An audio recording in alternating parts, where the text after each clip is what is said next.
Hello, welcome to Smash Hit Sports. I'm Cody, that's Nick. We had an unbelievable weekend of college football once again. A lot of the late games came down to the absolute wire. LSU, Texas A&M was great. Ohio State and Nebraska was a little testy.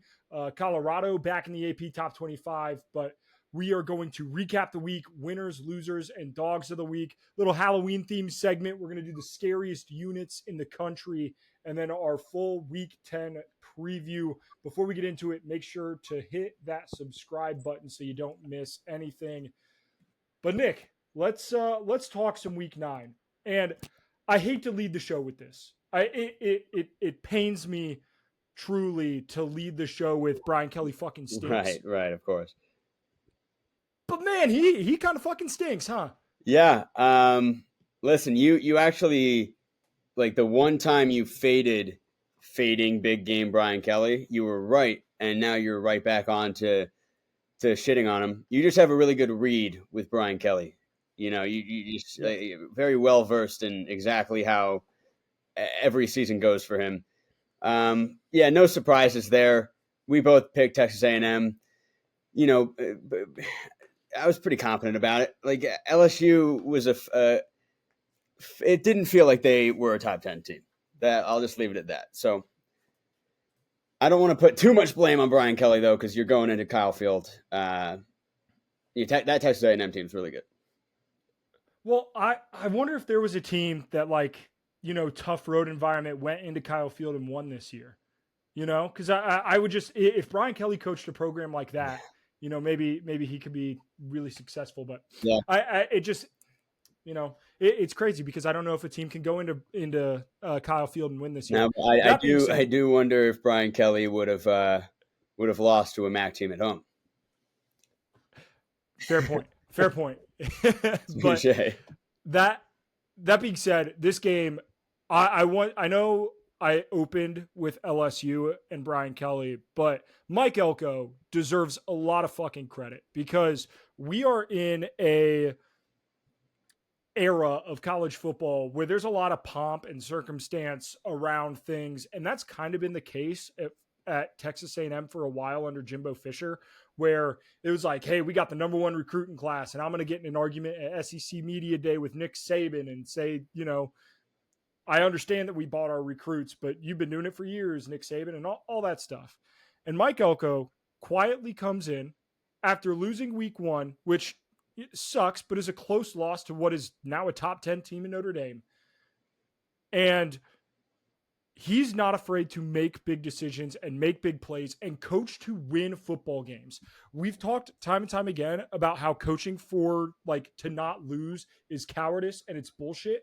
Mike Elko does not do that. Like, for him to go over to Connor Wegman and be like, hey, you're done, bud. We're putting in Marcel Reed. That's just what we need to do. And then for them to go on and win the game in the way that they did. Shout out to Mike Elko, man. He can coach his ass off. Yeah, dude. I'm pretty sure, I don't know if you did, but we were talking a lot of great, things about Mike Elko and that Texas A&M team and how, they were a sleeper, could make it to the SEC championship game. I like them to make the playoffs. Mm-hmm.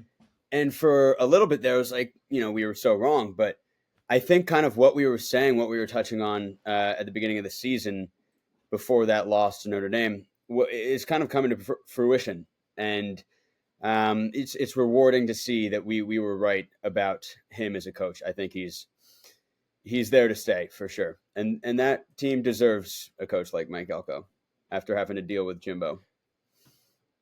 Yeah, that there's a team that I was wrong on this year, and it's definitely Texas A&M. Like, I thought they would go to 8-4. Okay, I thought they would be improved, but I didn't have them this good. They've looked really, really well. Garrett Nussmeier didn't play his best game. First half he was fine. Second half, not great. I still think he's a solid quarterback, but he just played a bad football game. Not much. I don't know how I feel about this LSU team. Like, I'm not any lower on LSU now than what I was, but they were always like, hey, if you play a bad game, their defense wasn't good enough to just bury a team. Like, they had a lead going into half and they weren't able to bury Texas A&M, right? And yeah, I still think this LSU team is good. Like, I think they could beat Alabama in 2 weeks, but how good are they? Yeah, I mean, it's interesting because, they aren't eliminated. Again, the beauty of the 12-team playoff, LSU playing in the SEC is going to be able to prove their worth still. But when it comes down to it, I really just think Texas A&M, like their edge presence was the main factor. I don't think like Nussmeier struggled a little bit against South Carolina. That game was close, and South Carolina has this incredible edge duo. And by the end, Nussmeier kind of figured it out. Against Texas A&M, like Nick Scourton, the guy's just like it felt like he was kind of shaky, a little hoppy and jumpy in the pocket.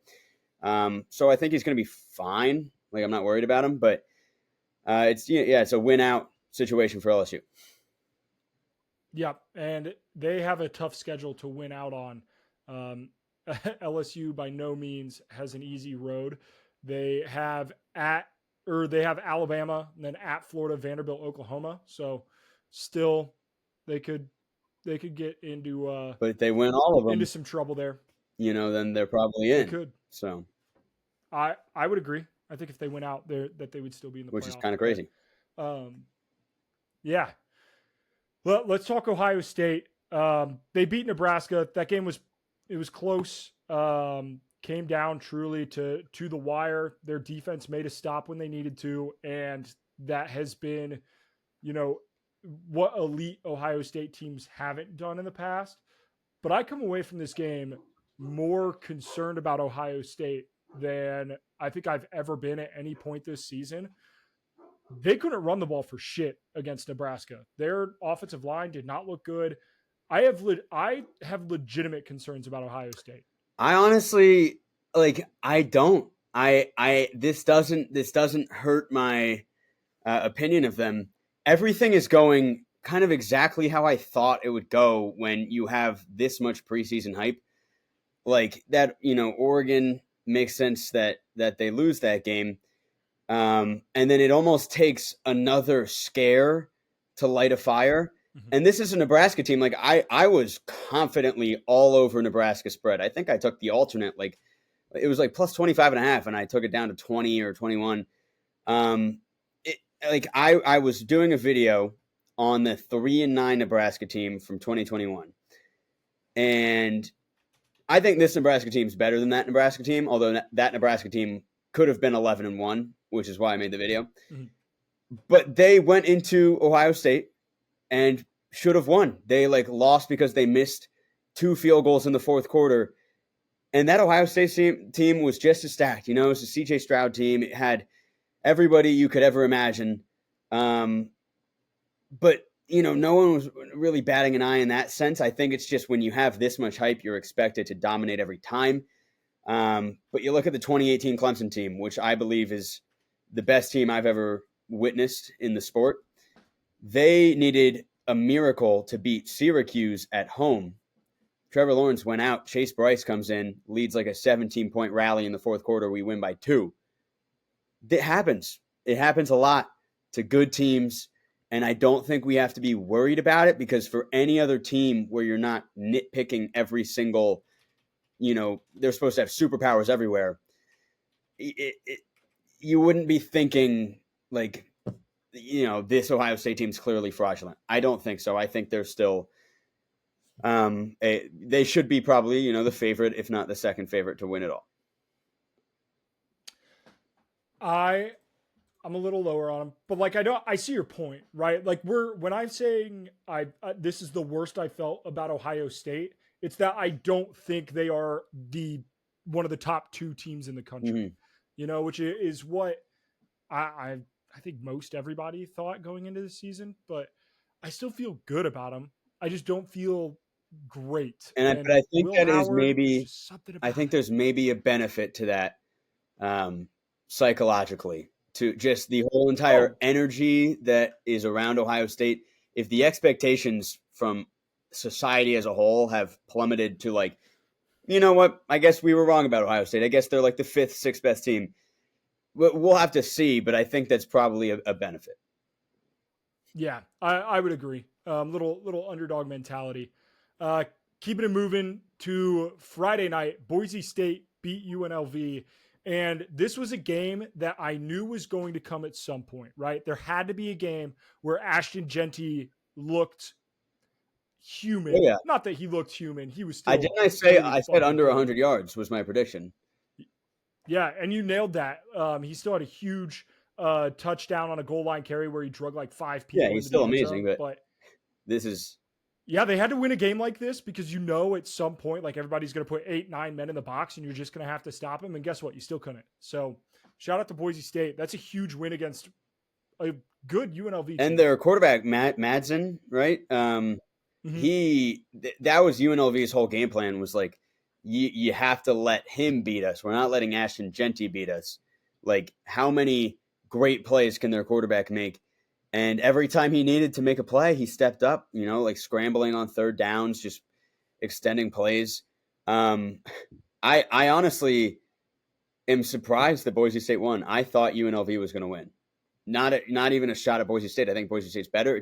It felt like that, So that's all the more impressive, in my opinion. And I think Boise State could be better than a 12 seed come playoff time. I don't hate that take. You know what I mean? Like I don't hate that at all. They could be the 10 or 11, and then you're looking at the 5 seed that was so giddy and excited. Let's say Notre Dame gets the 5. And you're like, oh, well, we'll play the group of 5 team. Nope.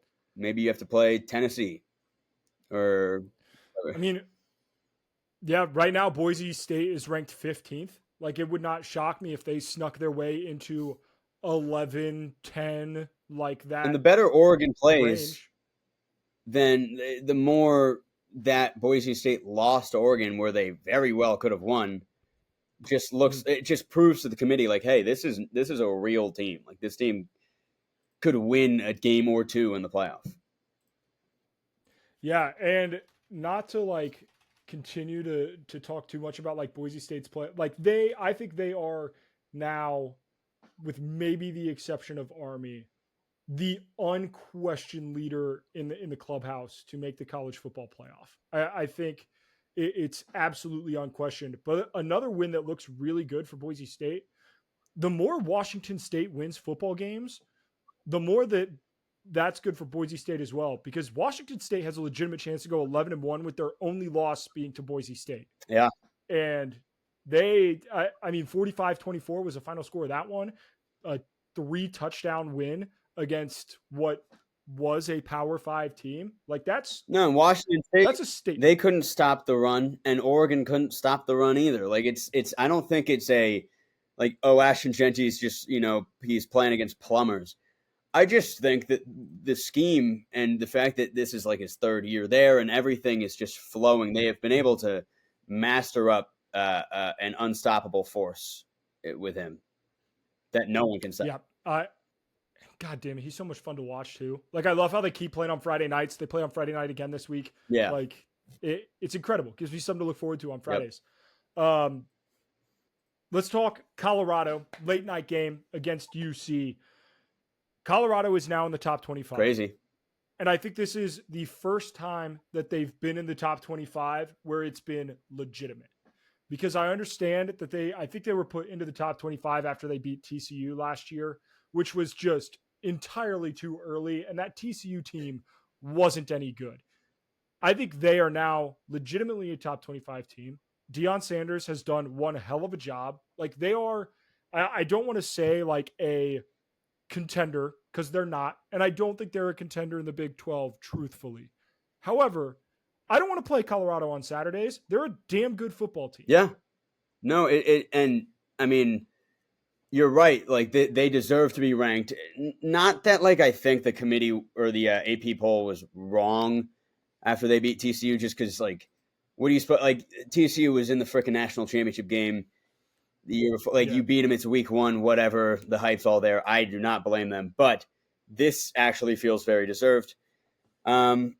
And yeah, I mean, you have like the two of the top 4 players in the NFL draft. Like, it almost feels like you have to have at least been close to to being ranked at some point this season. Like for a second there after that Nebraska loss, it was looking like it was just concerning. But now at this point, I think people are saying Deion Sanders is playing himself into like an SEC job or something, just because.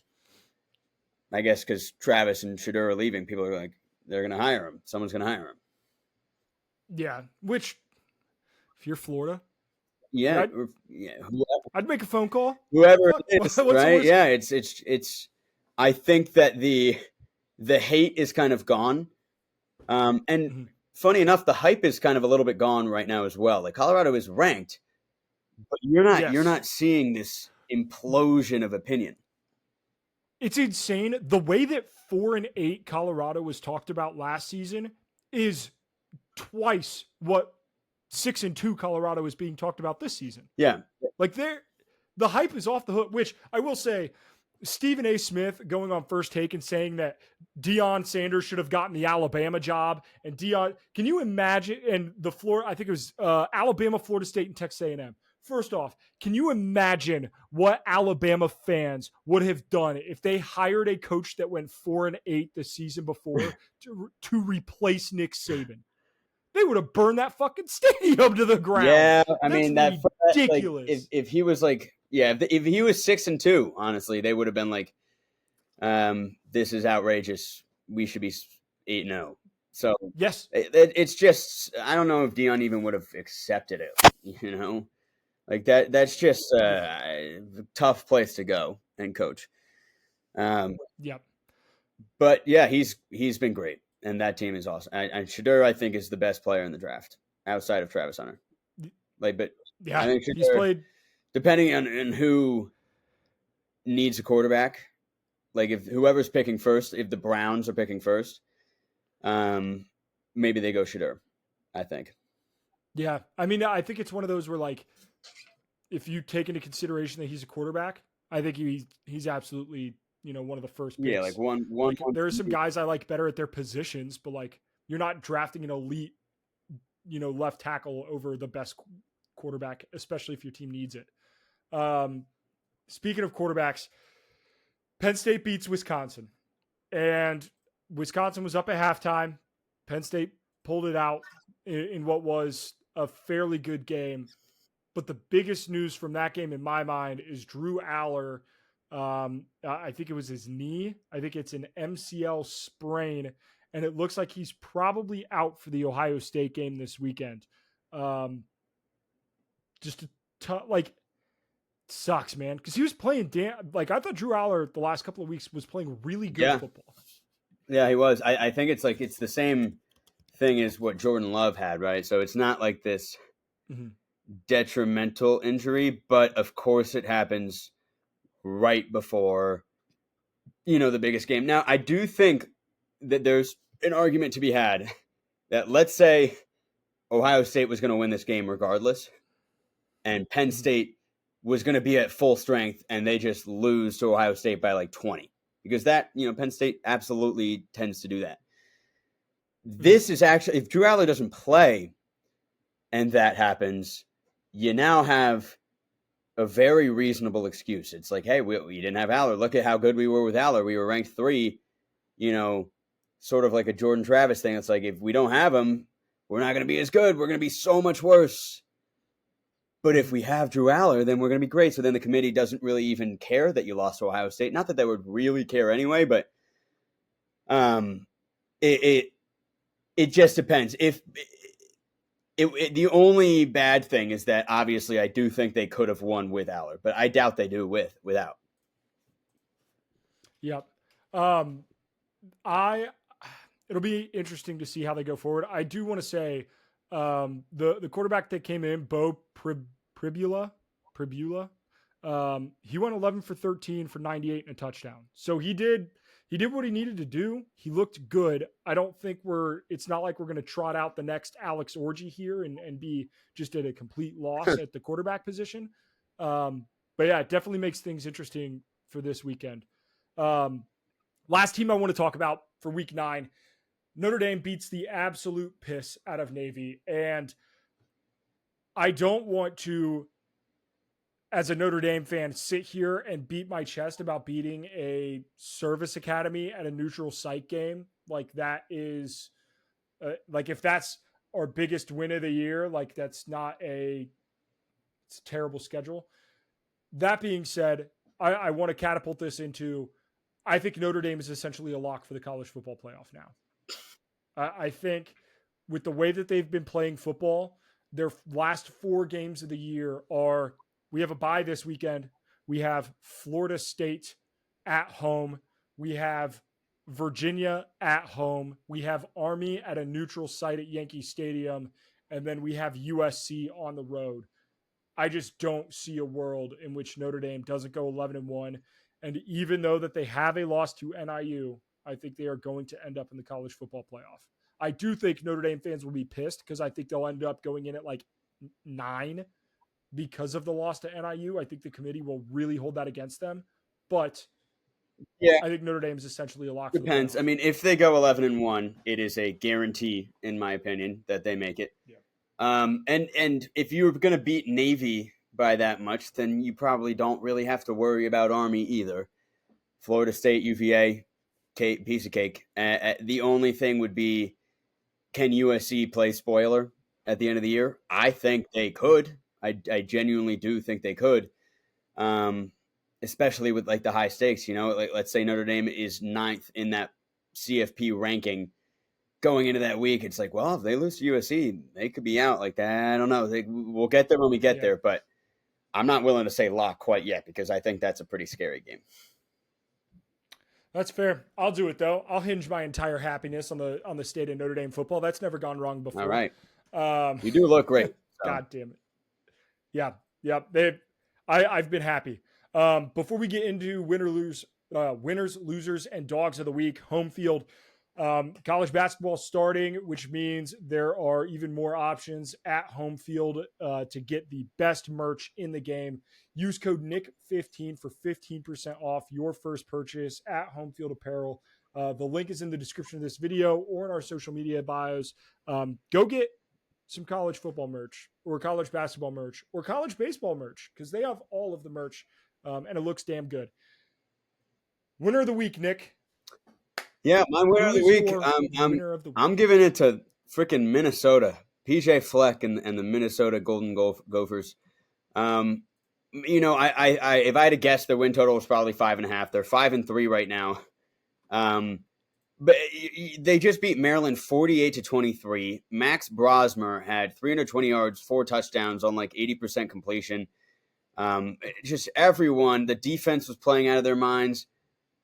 That team looked so good out of nowhere after needing like a comeback against UCLA. They beat USC. It's just interesting to me though, because should have beat Michigan and should have definitely beat UNC. They missed like a 30-yarder in that week 0 game or whatever. Or week 1 game. So like we realistically should be talking about a 7-1 Minnesota. And before this week, before watching a little bit of that game, I was like, Minnesota is the most lame team of all time. Then they got me excited. That's not something that Minnesota does. And I'm looking at them now. Who do they play here at the end? They play Illinois, Rutgers, Wisconsin, and then Penn State. Although they get Penn State at home, and that they've pulled that upset before. They've done that. Yep. So I don't know. It'd be crazy to see like a 9-win Minnesota, but even like 8-4 Minnesota at the end of the year, that just would shock me. They feel like a 5-7 team every year. Yeah. No, they've played some damn good football. And like you said, exciting football, which is not what you typically see out of the Gophers. Right. My winner of the week, and it's probably the only time there'll be a winner of a week this year, but it's Kennesaw State. Mm-hmm. They went in, it was a home game, but they played an undefeated Liberty in Conference USA matchup on a Wednesday night. And Kennesaw State gets their first FBS win against conference rival undefeated Liberty. And that's got to feel damn good. Shout out to Kennesaw State. Getting your first W is not easy, especially when you are now, you are on you're in the same league as Alabama and Georgia and all these other teams. It's not easy. And for you to go in and get a win like that in the way that you did against Liberty, huge. Liberty was going to go ahead. The transitive property does say that Kennesaw State is now better than Georgia, Alabama, Texas, whoever you name, because they beat whoever they beat and the blah, blah, blah. You get all the way to Georgia State beating Vanderbilt, and that takes you all the way to the top. So Kennesaw State, 1-win team, best team in the country. It is interesting, though. Liberty, we should have seen this coming. Liberty was crawling through the fucking mud, trying to. They were undefeated, but they could have been 0-6, and the spread was crazy, and I almost wish that I looked into that at least a little to be like, oh look, there's Liberty freaking stinks too, because that money line must have paid out a ton. But yeah, Liberty before that Kennesaw State game, they beat FIU at home in overtime in a game they absolutely should have lost. They almost lost to Campbell early in the season. They're bad. Yeah, the Conference USA. There's a reason they were at the bottom of our conference power rankings last week. Yeah. My loser of the week. I'm going to start with Utah. Holy shit. This is a team that was the favorite to win the Big 12. And I understand that we now have 2 conference favorites that have just absolutely shit their pants to start the year. Florida State looks abysmal. But Utah, you lost to Houston this weekend. I'm telling you, this Houston teams, they're sneaky. They aren't that damn sneaky. That is a game that they absolutely should have won. That was awful. Utah, they're 4-4? Well, they've lost 4 straight. Yeah, they've lost 4 straight after starting 4-0, and the rest of their schedule, Nick, BYU in the Holy War, at Colorado, Iowa State, and then at UCF. UCF stinks. There's a legitimate shot that Utah misses a bowl game. Yeah, they could go 5-7 for sure. Which I honestly think that's almost probable. I even think that they could lose to UCF and then pull off one upset here. But then they're still 5-7. And what's crazy, Cody, is that when they were 4-0, I think both of us in consecutive weeks had Utah as our winner of the week because we were like, look at how bad the Big 12 is performing and look at Utah sitting pretty undefeated, looking good. Nothing can go wrong. Yep. And then boom, they have fallen all the way down to the loser of the entire FBS. Yeah. You have to be able to make fun of yourself a little bit.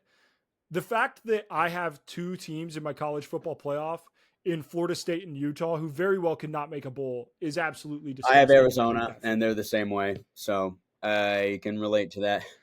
But at least that was a bold take. I picked 2 conference champions, and they're just... That's true.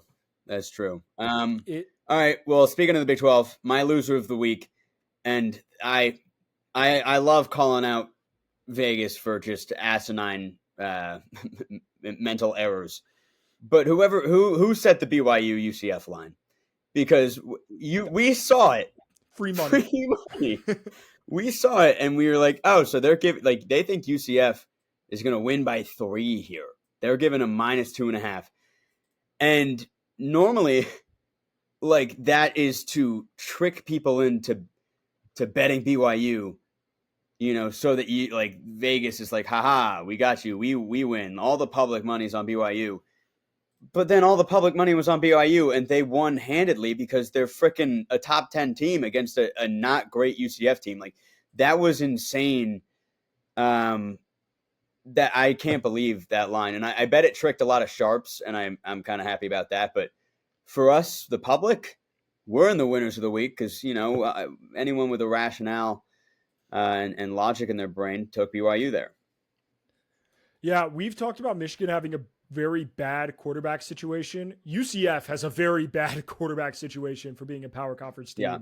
That, yeah, rough. Grody. Nick, who's your dog of the week? Yeah, dog of the week is Taylon Green.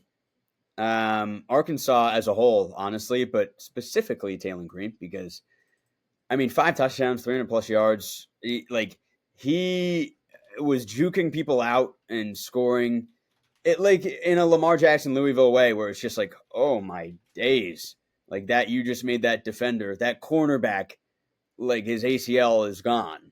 And this is a QB that just threw for 5 touchdowns and 300 yards is doing that. He's a dog. That game, honestly, I think probably put him on a ton of draft scout radar for the NFL draft. Like he looked absolutely good enough to play in the NFL if he plays like that every week. Yeah, he was electric. This Arkansas team, they're frisky. 5-3. They are frisky for sure. My dog of the week, I got to give it to Marcel Reed, man, for Mike Elko to say, hey, like, you got to win us this football game. Like, we're benching Wegman. Here you go. Like, you played well in the games that Wegman missed due to injury. Here's your shot. Go win us a game. Go win us a damn huge top 10 matchup football game. And he did. He completed 2 passes. Yeah, it is weird that Texas A&M put up 38 points and they had 8 total completions all day. Like that is you don't see that a lot. But 9 carries, 62 yards, and 3 touchdowns. Got the job done. Connor Wegman can't do that. He doesn't bring that to the table. So if Connor Wegman's going to go 6 for 18, throw in a guy and have his skill set carry you. And I like that take. I think he is a dog. Yeah, just to mentally do that. Tough. That's a tough kid. All right, next segment. Little Halloween theme here because this comes out the day before Halloween. The scariest units in the country. So, Nick, what we'll do is we'll just go back and forth here. We'll pick a unit. We'll say who you think is the scariest unit in the country. And what I'm going to do is I'm going to actually give you some credit, Nick. I'm going to go with linebackers. And I think the scariest linebacking unit in the country is the Clemson Tigers. I think they are so damn good. Like flying around to the football, what they do from the start of the first quarter to the end of the fourth quarter is they are bigger, faster, stronger, and more disciplined than you will be. They are so unbelievably good. So the scariest linebackers in the country, in my mind, are easily Clemson. Do I take is it just you claimed linebackers? I can't also take linebackers? I claimed linebackers. Okay, so you also cannot claim linebackers. Right, because honestly, I would not say Clemson. I would say Iowa with Nick Jackson and Jay Higgins, who they are. I would trade the Clemson linebackers and cash to have Jay Higgins and Nick Jackson. Wow. Their is awesome, but like I think it's a completely different beast. There's still a lot of mistakes made on our defense, especially coverage-wise. I'll go and you know what? You're going to hate me for this because I'm going to take the word scariest and change the meaning a little bit because this is Halloween. Would you be more scared of Cam Ward or Shedeur Sanders, or would you be more scared of having to watch the Florida State quarterbacks throughout the year? Yeah, it's like that video where the car is going through the countryside and then all of a sudden it's a fucking jump scare and it comes back out at you. Yeah. Terrifying. But yeah, legitimately, to me that is haunting. To imagine, to just be like, all right, let's go watch us throw for 40 yards. It just it's especially having been through the terror. That is that's spooky season at its finest. Florida State quarterbacks. Yeah. I'm gonna have to go with it's been memed to death, but I think it's the right pick. Running back has got to be Ashton Genty with the Michaels Myers stance, just like standing in the background, scary as shit. Yeah, it's Ashton Genty. I didn't even really think about the correlation of just how he looks literally so much like Michael Myers. So that makes sense. Okay, and this is tricky, but I think I have to go. I think I have to go with the Georgia D line, right? Like that's got to be the scariest. Like that's got to be the scariest defensive line. It's especially like that screenshot of Quinn Ewers or that video of Quinn Ewers where like they were creeping up on him and he like that was scary. So yeah, I was thinking them or South Carolina just because Dylan Stewart, like he might just put rounds in your ass, flip on you, yeah. But no, I think the Georgia O line or Georgia D line definitely terrifying, absolutely terrifying. Offensive line, I want to put some respect on the Tennessee Volunteers. They, as an offensive line, like I don't think they have a Will Campbell or a Kevin Banks that LSU and Texas have.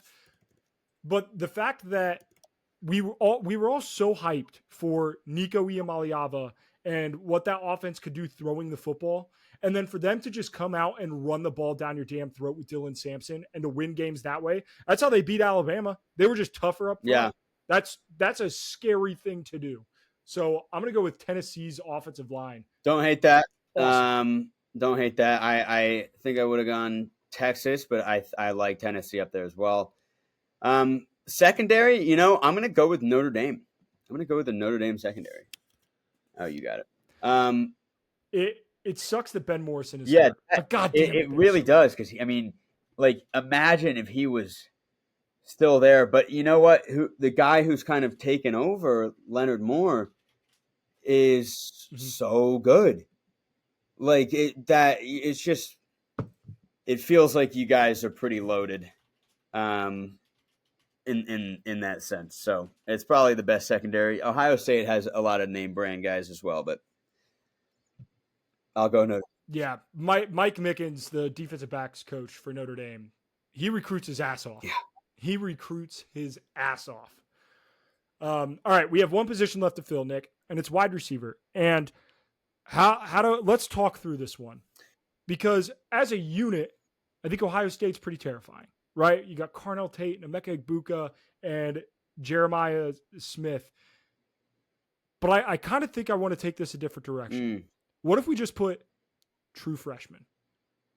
The scariest wide receivers in the country are the kids, the true freshmen. Yeah. Because between Marsh at Michigan State and Jeremiah Smith and Ryan Williams. And even Bryant Wesco at Clemson, who's playing, he's fucking awesome. I think I like that. Just the scariest. It's the idea that give these guys 2 more years to grow into their body to just master the art, and we might have the best receiver class of all time. Yeah, 2 seasons in a college football weight room with all the food that you can eat, they're gonna make some men out of these boys. Damn, they're good. Yeah, they're good. I like that. All right, I love it. Let's do our Week 10 preview. Before we get into it, if you are going to go to a football game this season, use SeatGeek to get the best prices on those tickets. Promo code SMASHHITSSports for $20 off your first purchase at SeatGeek. Use code SMASHHITSSports. All right, game previews for this weekend. Not a lot of weeknight games that I love, Nick. There's a Friday night San Diego State, Boise State that I'll watch, but there's nothing during the week that really last week we had Pitt and Syracuse, and Pitt made, which we didn't talk about that. Pitt made Kyle McCord look like he had never played football before. So it was 21-0, and Eli Holstein had he was 1 for 3 for -2 yards, and they hadn't recorded a rush yet.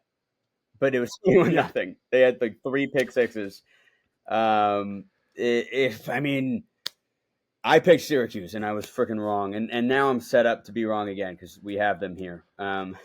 Well, that was the only spot you were damn near the only spot you were wrong all week last week. So You went 10-2 I did well on your picks. well. Damn near swept the board. Especially on Saturday, because that obviously Syracuse Pitt was not on Saturday. So, Yep. Actually, I think I went perfect on Saturday because the other one I got wrong was UNLV. It was UNLV. So yeah, I went perfect on Saturday, which I would say, I mean, that's a flex for sure, but it also I did well on the sports books too. So yeah, gotta love it. I went 8-4, and not bad. You're still catching up to me. That's crazy. Not bad. All right, let's get into obviously the game of the week. Number 4 Ohio State, number 3 Penn State. It seems like this is a massive game every year, and it feels like we see the same result every year, and that Ohio State's just the better team. Penn State ends up losing. Nick, I don't know how to feel about this one. Do I pick Penn State? I kind of want to pick Penn State. I mean, you do you. I don't hate that from Drew Aller's out, so Penn State has no chance. But wait a second, they actually do. They could be just as good. But for me, it feels like it's set up perfectly for Ohio State.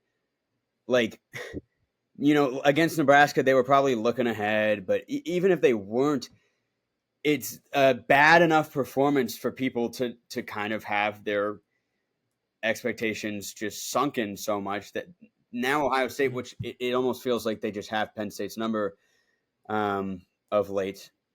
Now, this is the big game.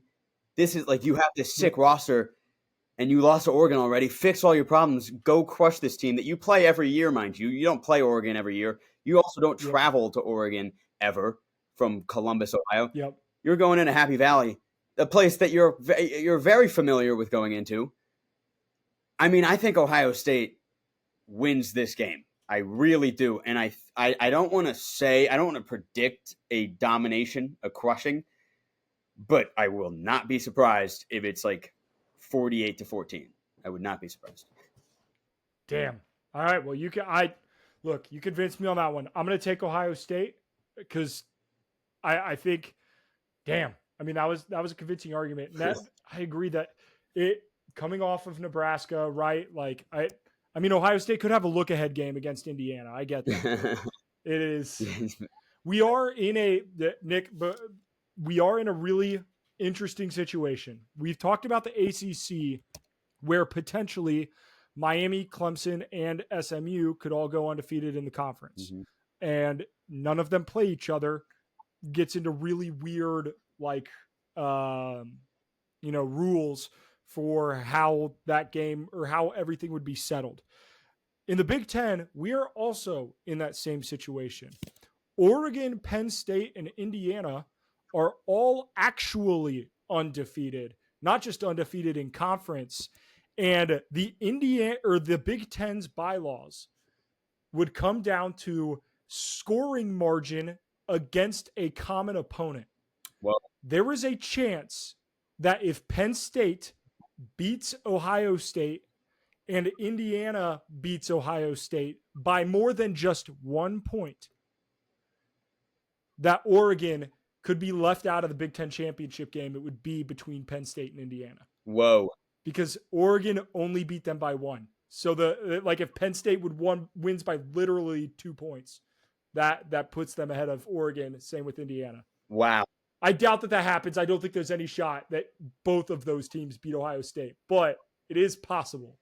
Yeah, that would be crazy. And I kind of want it to happen a little bit, but we'll see. I would love that. Would be so fun. Yeah, it's so weird because if that does become a problem this year, say it happens in the ACC and the Big Ten, then it's there has to be some sort of fix. You got to fix the bug, and it's almost how do you do it? You know what they're gonna do? You know what I think they would do? I think they would go back to divisions. I think they would go East and West, and then guess what? You put USC and UCLA and Washington and Oregon in your West, and your East, like it ends up being pretty much the Big Ten Pac-12 split kind of. It'd be, but like that's what I think would happen. Yeah, which is it's weird. All right. Yep. Ole Miss at Arkansas. I love Arkansas here. I love Arkansas here. I think this is very much a like Ole Miss. You're getting your bearings back. Tough second loss, but it is what it is. You got to go on the road in Arkansas. Noon kickoff, day game. Woo Pig Suey. I'm taking Arkansas here. I think Arkansas has hosted a lot of big games this year already, right? They hosted the Tennessee game and the LSU game. And I do think like you win that Tennessee game, everybody's happy. Obviously the vibes are high, but I don't think the energy is going to be the same. There's like a difference between that first like, oh, we're going to play the spoiler role game, and then you succeed. So that second one still matters a lot, but then you lose that one. I think Arkansas is going to be rowdy, but I think it's just going to be a notch down. I don't think they have Ole Miss circled and like, with a fucking cross over it, like, like this is the enemy. I think this kind of like they believe in themselves enough where this just feels like a regular game. And that alone, I think it probably leans me Ole Miss, but only by like 3. Like I can see Arkansas just pissing down their leg at the end, or it goes into overtime and the better team wins in overtime. But I lean Ole Miss here. I don't foresee the Cinderella game here. I don't hate that. This game, I understand it's a 6.5 line. This game might as well be a coin flip in my mind. Like I could see either team winning.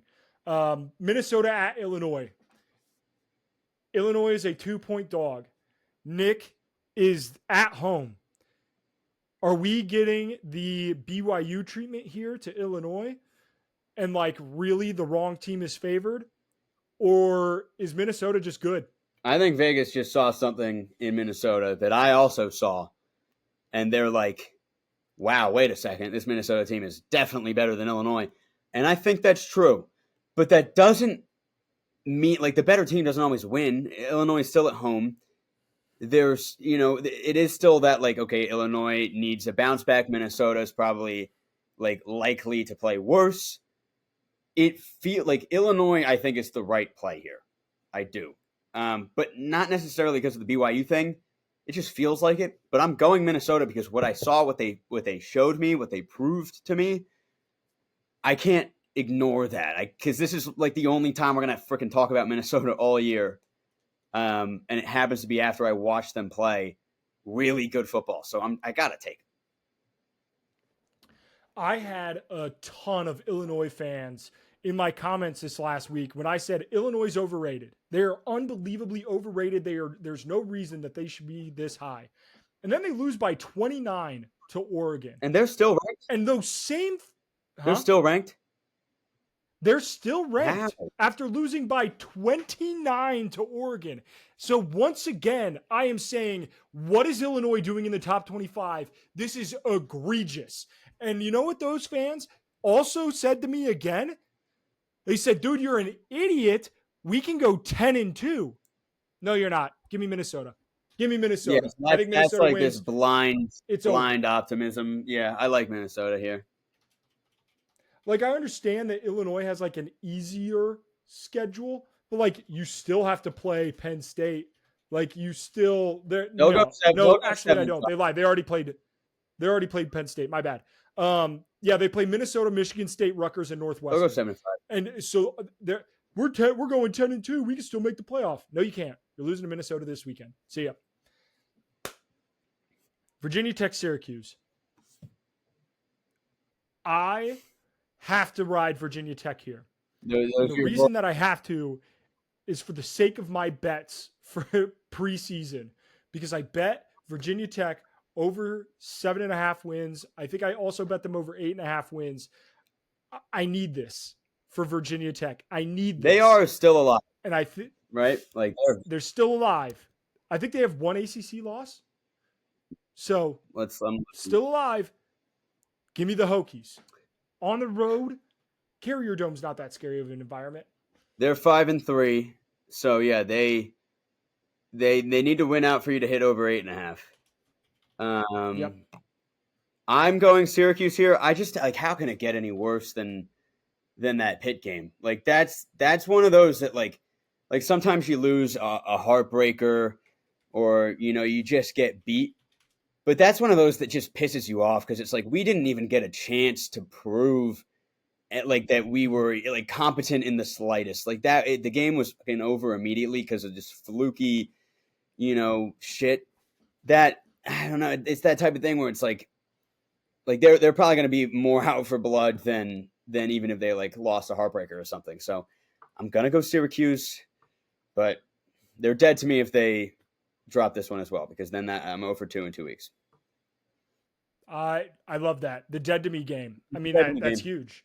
This is can't be dead to Nick. Yeah. Keeping it moving. Oregon at Michigan. Probably don't need to talk about this one much. I understand the it's the big house, it's a tough place to play and all of that.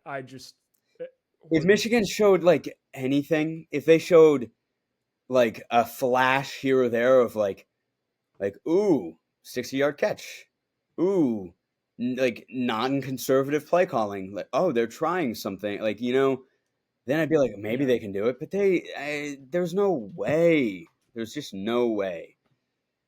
Yeah. Their quarterback, their third string quarterback, Tuttle, retired.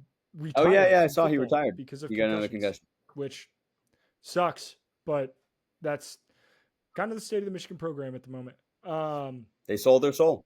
Texas Tech. Oh, go ahead. Well, they sold their soul for a championship. Yeah, they did. That they did. And the college football gods, they believe in karma.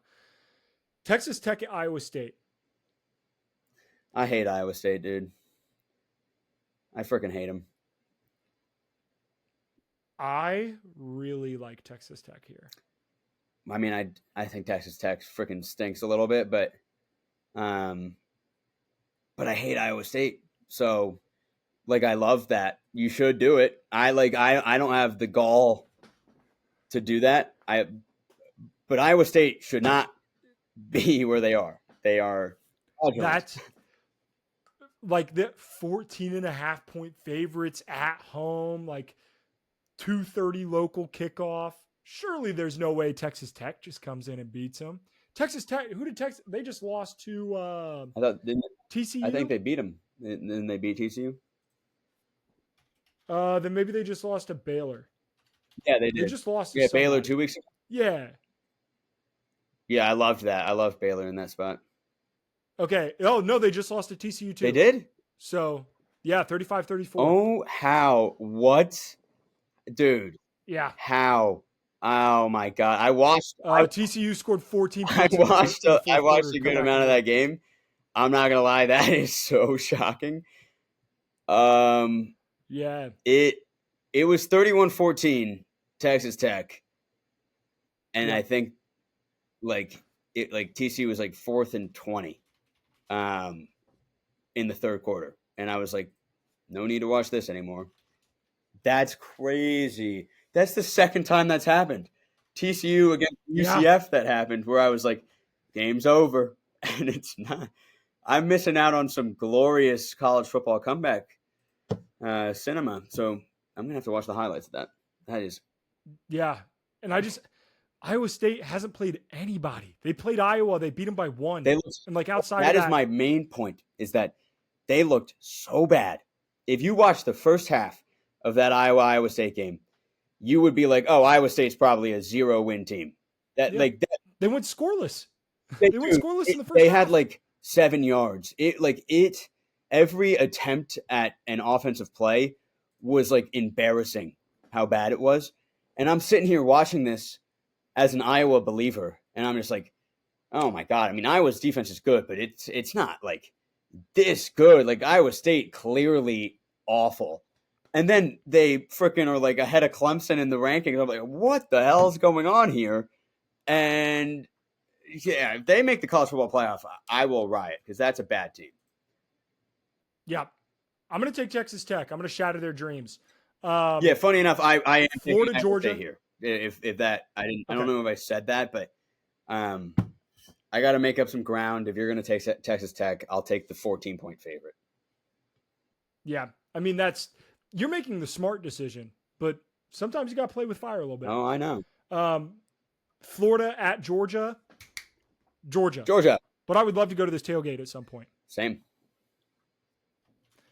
Fine, Nick. We'll do a podcast trip down next year. We do need to record an in-person episode. Yeah, that'd be like that does need to happen. Very. Well, we need to make that happen. I'll have some time off in the spring. It would be a shame. It'd be a shame if I had to like come do something. Yeah, college hoops. We'll see. Indiana at Michigan State. Speaking of college hoops, Indiana, they look good against Washington. I mean, they won pretty handedly. Taven Jackson didn't look outstanding for Indiana, but he didn't have to. The defense really showed up and came to play. I think Michigan State's live here. Like I think Aiden Childs is solid. I think he can get the job done. At the end of the day, Indiana's just been so disciplined and so good that I can't pick against them at this point. So I'm rolling with the Hoosiers. I'm going to pick against but I think this could be a good game. Ooh. I am. And this just to me, it's a vibe spot game.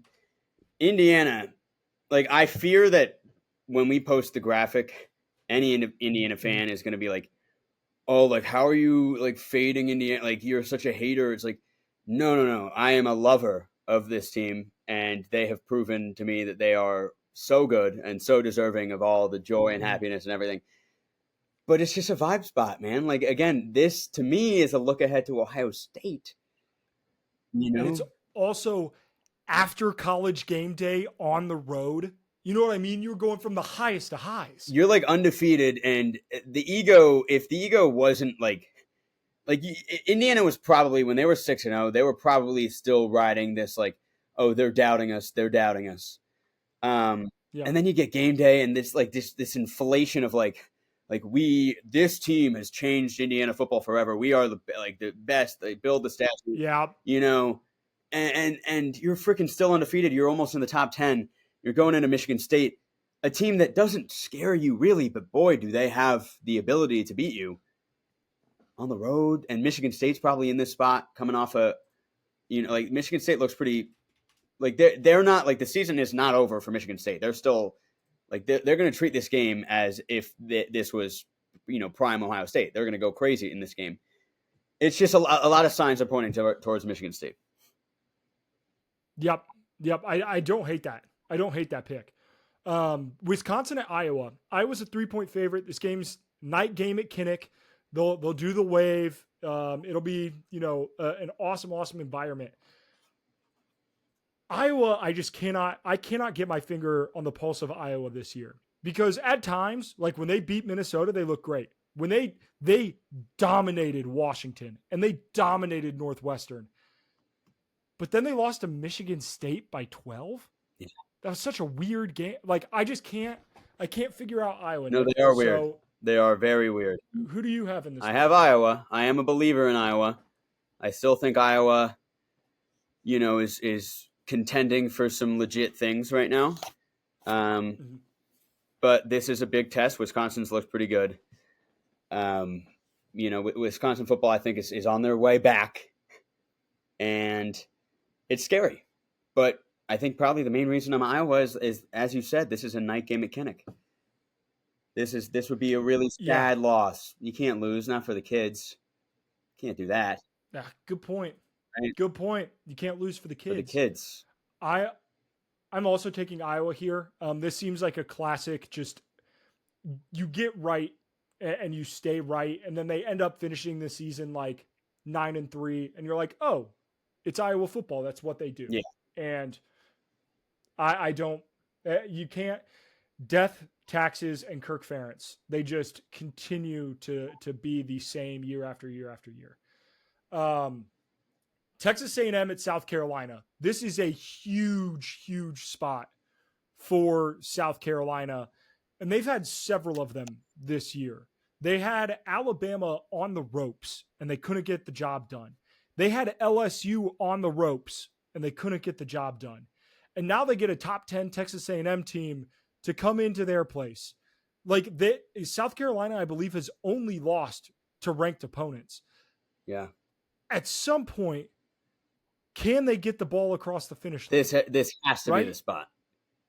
Especially if Marcel Reed is starting for Texas A&M. And I know dog of the week and everything, but I don't think he's going to thrive the way that he thrived. Mm-hmm. I think, and Texas A&M, like you're hearing the journalism everywhere is like they have no choice. They have to start Reed. And I think that's just going to be a fatality. Now, I think this is still going to be a really close game, but I do like South Carolina here. I absolutely do. And I will be taking the money line, like, like in real life, I will be outside of these game picks. I kind of love that. I'm not going to pick South Carolina. I'm going to pick Texas A&M because at the end of the day, I understand that the quarterback play, like Lenore Sellers could be better than Marcel Reed, but I'm going to take Mike Elko over Shane Beamer. Mm-hmm. And I think that's fair. That's what I'm going to trust in. So I'm taking Texas A&M, but this game could be an absolute dogfight. The defensive lines for both of these teams, so much fun to watch. I will say that total is 44.5. I'm taking the under. I think this is a defensive battle. I agree. Definitely agree with that. Let's talk about your Clemson Tigers, Nick. Go Tigers. Louisville, decent team. They get, they're not as good as I had hoped. It would have been nice to have, maybe a ranked win somewhere here. But we're not going to have that, I don't think. We do play Pittsburgh. That's literally all the only thing I can hope for. Maybe Virginia Tech gets there somehow. But yeah, I at home, that's the big thing is Clemson's, we're not going to lose to Louisville at home. Like, I know a lot of the times I am weary about this Clemson team, at least when we've been doing the podcast. It's rare you see a confident me when it comes to the Clemson Tigers. Mm-hmm. But, at home, and this is a Louisville team that's kind of down in the dumps. Like, they're just not as good as they should be. Their quarterback play is not very good. And, this is probably a game we had circled for a couple of weeks now, especially after the bye. Mm-hmm. Dabo, like, at home, there's just no shot. Like, I mean, I think this could be destruction. This could be, but losing is not. It's where we will win. Nick, Alabama is the best team in the country at home since 2014 with a record of 70-3. That's crazy. Clemson is just one win behind them at 69. So we'll be tied for first. One of the best home field advantages in college and football. If you I understand. If you take away the DJU years, or like, you know what I mean? Like we, I think, didn't lose for a while there. We were undefeated. Maybe we had one loss from 2014 to 2020.